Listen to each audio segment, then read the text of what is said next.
हम सभी जगह जा चुके हैं सर। हम मुख्यमंत्री, शिक्षा मंत्री और ओपी चौधरी सर के पास भी, सभी के पास जा चुके हैं कि कोई हमारी बातें नहीं सुन रहा है। हम लोग की नौकरी असुरक्षित है। सरकार द्वारा किसी प्रकार का समर्थन नहीं किया जा रहा है। सरकार ने जैसा कि आदेशित किया है कि एक 5 सदस्यीय कमेटी बन चुकी है, लेकिन भारत में आज तक जितनी भी कमेटी बनी है उनका निर्णय कभी कोई निश्चित नहीं रहा है कि कब तक आएगा। क्या हम तब तक ऐसे ही बेरोजगार बैठे रहेंगे जब तक निर्णय नहीं आ जाता? आज सरकार हमारे द्वारा चुनी गई है सर, और हमारी ही बात नहीं सुन रही है। लोकतांत्रिक संस्था में लोकहित की बात करने वाले लोगों की बात नहीं सुनी जा रही है। छत्तीसगढ़ के बस्तर और सरगुजा जैसे आदिवासी बहुल क्षेत्रों में राष्ट्रीय शिक्षक शिक्षा परिषद (NCTE) के खिलाफ एक अनोखा विरोध प्रदर्शन देखा गया।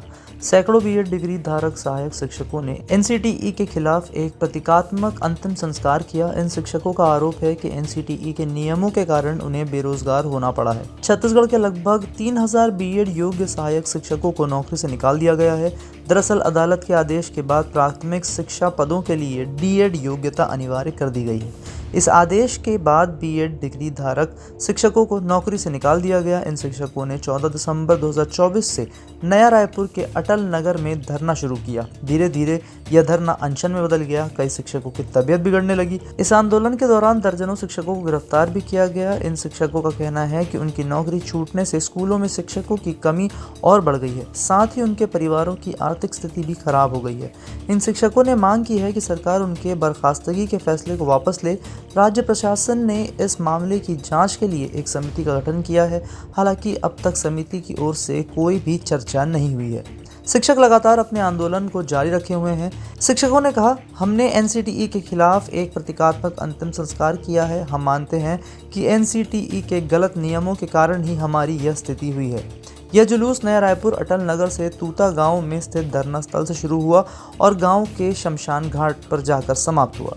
इस दौरान शिक्षकों ने NCTE के खिलाफ नारेबाजी की और अपनी बहाली की मांग की। शिक्षकों का कहना है कि NCTE ने 2018 में एक नियम जारी किया था जिसमें बीएड स्नातकों को प्राथमिक स्तर पर पढ़ाने की अनुमति दी गई थी।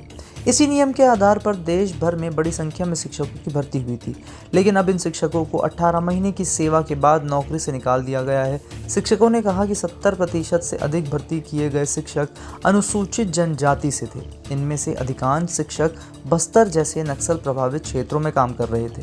ये शिक्षक मुख्यधारा से जुड़ने की कोशिश कर रहे थे, लेकिन अब उनकी नौकरी छूटने से उनके परिवारों की आर्थिक स्थिति खराब हो गई है। इस 23 दिनों से चल रहे आंदोलन में शिक्षकों ने कई तरह के प्रदर्शन किए हैं। 24वें दिन के प्रदर्शन में सरगुजा से रायपुर तक की पदयात्रा, पुरुष शिक्षकों द्वारा सिर मुंडवाना, महिला शिक्षकों द्वारा बाल कटवाना, स्वच्छता अभियान, रक्तदान शिविर जैसे कई कार्यक्रम शामिल थे। कल का प्रतीकात्मक अंतिम संस्कार इस आंदोलन का एक महत्वपूर्ण हिस्सा था। छत्तीसगढ़ के सहायक शिक्षकों का आंदोलन एक गंभीर मुद्दा है। सरकार को इस मामले में गंभीरता से विचार करना और शिक्षकों की मांग पर ध्यान देना होगा। शिक्षकों की नौकरी छूटने से न केवल उनके परिवारों की आर्थिक स्थिति प्रभावित हो रही है, बल्कि स्कूलों में शिक्षकों की कमी की वजह से बच्चों की पढ़ाई भी नुकसान खा रही है। सरकार को इस समस्या का समाधान जल्द से जल्द निकालना होगा।